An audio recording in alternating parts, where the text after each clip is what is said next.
শুরুতেই জানিয়ে দিব, গাজাবাসীর জন্য তারা জাহাজে এনেছিলেন ত্রাণ, ধরে নিয়ে গেল ইসরায়েল।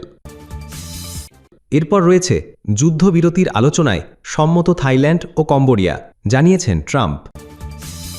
গাজাবাসীর জন্য তারা জাহাজে এনেছিলেন ত্রাণ, ধরে নিয়ে গেল ইসরায়েল। অবরুদ্ধ গাজাবাসীর জন্য ত্রাণ সামগ্রী নিয়ে যাওয়া আন্তর্জাতিক অলাভজনক সংস্থা ফ্রিডম ফ্লোটিলা কোয়ালিশনের এফএফসি এর জাহাজ হান্দালাকে বাধা দিয়েছে ইসরায়েলি বাহিনী। এক বিবৃতিতে সংস্থাটি জানিয়েছে, জাহাজটির আরোহীদের অপহরণ করে নিয়ে যাওয়া হয়েছে।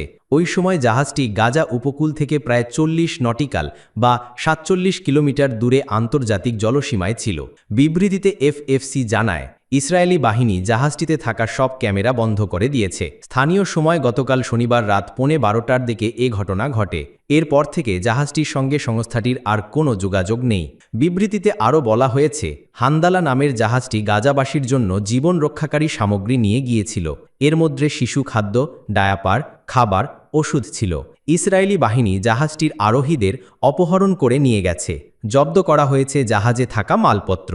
গাজা উপকূল তথা ফিলিস্তিনের জলসীমার বাইরে আন্তর্জাতিক জলসীমায় এ ঘটনা ঘটানো হয়েছে, যা আন্তর্জাতিক সমুদ্র আইনের সুস্পষ্ট লঙ্ঘন। জাহাজটিতে 10টি দেশের মোট 21 জন ছিলেন বলে জানিয়েছে এফএফসি। তাদের মধ্যে 19 জন অধিকার কর্মী, অন্য 2 জন আল জাজিরার সাংবাদিক। এদিকে গাজা অভিমুখী ত্রাণবাহী জাহাজকে বাধা দেবার ঘটনায় ইসরায়েলের প্রতি তীব্র নিন্দা জানিয়েছে ফিলিস্তিনের স্বাধীনতাকামী সশস্ত্র সংগঠন হামাস। এ ঘটনাকে জলদস্যুতা হিসেবে উল্লেখ করে এর জন্য নিন্দা জানাতে জাতিসংঘের প্রতি আহ্বান জানিয়েছে সংগঠনটি।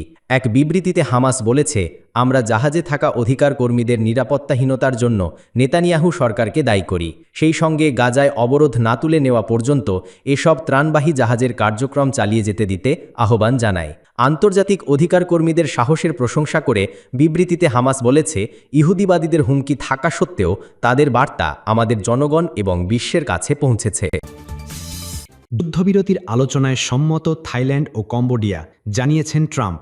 মার্কিন প্রেসিডেন্ট ডোনাল্ড ট্রাম্প গতকাল শনিবার বলেছেন, কম্বোডিয়া ও থাইল্যান্ডের নেতারা তাৎক্ষণিকভাবে যুদ্ধবিরতি নিয়ে আলোচনায় বসতে সম্মত হয়েছেন। সীমান্তে 3 দিনের রক্তক্ষয়ী সংঘর্ষের পর ট্রাম্প 2 দেশের মধ্যে শান্তি প্রতিষ্ঠার চেষ্টা করছেন। থাইল্যান্ডের ভারপ্রাপ্ত প্রধানমন্ত্রী ফুমথাম ওয়েচায়াচাই ট্রাম্পকে ধন্যবাদ জানিয়ে বলেন, থাইল্যান্ড নীতিগতভাবে যুদ্ধবিরতিতে সম্মত, তবে কম্বোডিয়ার পক্ষ থেকে সৎ অভিপ্রায় দেখতে চায়। ফেসবুকে দেওয়া এক পোস্টে ফুমথাম এ মন্তব্য করেন। পোস্টটি ট্রাম্পের স্কটল্যান্ড সফরের সময় করা একাধিক সামাজিক যোগাযোগ মাধ্যম পোস্টের প্রতিক্রিয়া। ট্রাম্প বলেন, তিনি কম্বোডিয়ার প্রধানমন্ত্রী হুন মানেত ও ফুমথামের সঙ্গে কথা বলেছেন এবং তাদের হুঁশিয়ারি দিয়েছেন, যদি সংঘাত বন্ধ না হয় তাহলে কোনো দেশের সঙ্গে যুক্তরাষ্ট্রের বাণিজ্য চুক্তি হবে না। ট্রাম্প লিখেছেন, উভয় পক্ষই তাৎক্ষণিক যুদ্ধবিরতি ও শান্তি চেয়েছে। ফুমথাম আরও বলেন, তিনি ট্রাম্পকে অনুরোধ করেছেন কম্বোডিয়ার পক্ষকে জানাতে যে থাইল্যান্ড একটি দ্বিপক্ষীয় আলোচনা করতে চায় যাতে যুদ্ধবিরতি কার্যকর এবং শেষ পর্যন্ত শান্তিপূর্ণ সমাধান সম্ভব হয়।